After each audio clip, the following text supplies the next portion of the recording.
What's going on, everyone? Yes, there's another tour review, and yes, the woman/statue that stands in front of you is Phantom Limb from Venture Brothers. Okay, let me stop bullshitting around. This character right here that stands in front of you is Venus De Milo, which is a statue, a very known statue. Now, this figure is made by Figma, and I must say, if you never came across this museum line, you probably should. It's definitely a very, very detailed, nicely done figure from Figma. It's definitely by far one of my favorite lines, probably because I'm an artist, but beyond all that, they just look fucking great. Period. Now, let's go ahead, jump into this review, and see what this figure has to offer, or maybe not so much. So, as always, let's look at detail of good old Venus. Now, Figma did an amazing job of capturing a statue. The feel of it, the textures, like her skin textures look like crack, old rock. They did such a great job. I mean, a really great job on this line. And like I said, if you never actually own one, you should do yourself a favor. Definitely pick up one. These can be nice table pieces in your art room or just at a workplace or wherever the case may be. It's a really, really nicely done piece. And like you can kind of see, let's see if I can actually, you can see the crack. Not that crack, but this crack. You can see the crack on her skin. Like it's just really, really nicely worn. Looks really great. Alright. So that is a 360 of good old Venus. Now looking at a height comparison, Venus stands probably about 6.5 inches tall. On the stand, she's still not completely 6 inches. Quick comparison with Figma Guts,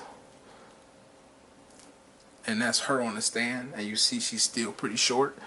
This is NECA's God of War figure,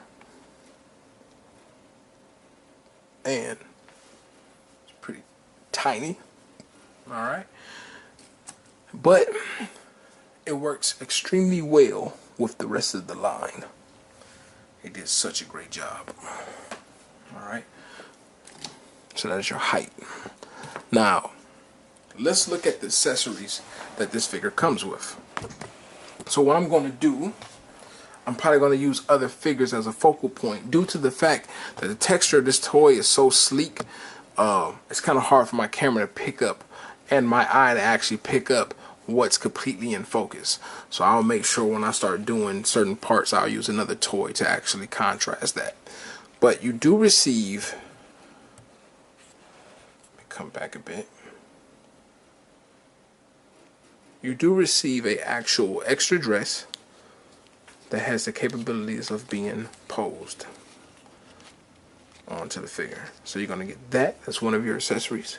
You're going to get a different torso that actually has arms, which is really nice. And then you're going to get an apple, which is going to be posed along with the figure. It's pretty tiny. Sorry about that, y'all. But you get an apple, and you can even see the little stem sticking up. It's really nicely detailed. You're going to get a total of 7 hands. Actually, I'm a liar. You're going to get a total of 9 hands because you have 7 hands in here with 2 extra hands on there. Alright, and then obviously your Figma base.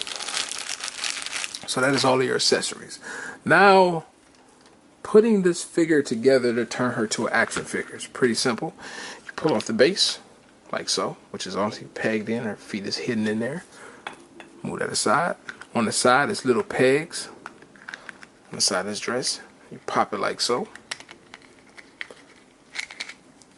Which you see is nicely casted, so that way when you put the figure in there, you just tilt the knee, everything fits in perfect. But you take that off. What you do is pop off the waist, okay, and you pop off the head. Alright, and you put the head onto the new body, like so. You can display her in two forms. You can display her nude, like so, which works. Or you can display her with her other dress, like so. What you do is you slip it over the top, push it through, and if you look, it's molded directly to the body itself. So you don't gotta worry about nothing like flopping around or feeling loose. There you go.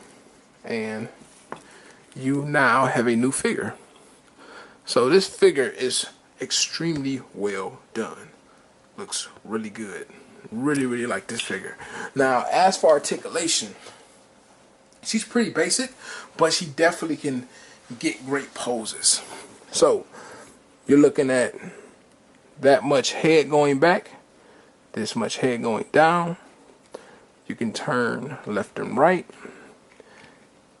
You have a swivel peg on the actual ponytail, which can be altered different directions. You have a ball joint slash hinge in the arms. Go out about that far. Do a full 360 all the way around. Okay. On the waist. Now this does look really awkward. It has that funky looking cut. But it works. I mean, I don't have no problem with it. It does look weird at first, but when you get to mess around with the figure, it doesn't seem that bad. But you can do a full 360. You can tilt about that far forward, about that far back, which is not really much. Alright, now getting to the elbows, get about that much bend on the hinge, and then you have a hinge that can go like that and all the way around. Really nicely done. Now getting down to the legs, not hindered at all when it come down to this dress. You can get some good poses still. Now it might be in a way depending on if you want to make running poses, things like that. But as for like putting her leg out and so forth, works perfectly fine. So what I'm going to do, I'm going to go ahead and pull off her dress so you can see exactly the posability that you're getting.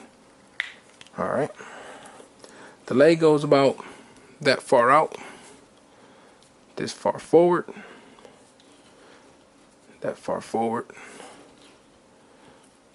this much bend on the knee, that much ankle on the ankle, not that much ankle, that much bend on the ankle. There's no type of toe joint whatsoever. I do like the fact that her toes is even designed like the statue. Like it actually legit looks different from your standard figure that has bare feet. Now I will say she does look like she got a funky ass diaper on, because this thing is pretty huge around here. So that's probably the only thing that makes this figure kind of looks awkward.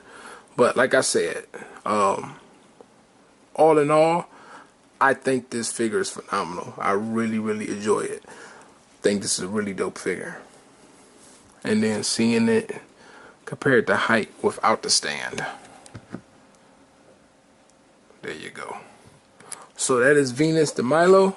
And I must say, once again, if you've never seen one of these museum toy line figures, you probably should go ahead and give it a chance, because you might be surprised on how cool this figure really is. Everything looks really, really nice for the most part. So that's my review on her, and definitely come back and check out more reviews. I will be doing probably 2 more today as well. Try to knock out a bunch of reviews at once, just because I know I haven't done none in a while and I've been totally busy. So that being said, hope you enjoy. Continue collecting shits, and I'll talk to y'all soon. Have a great one.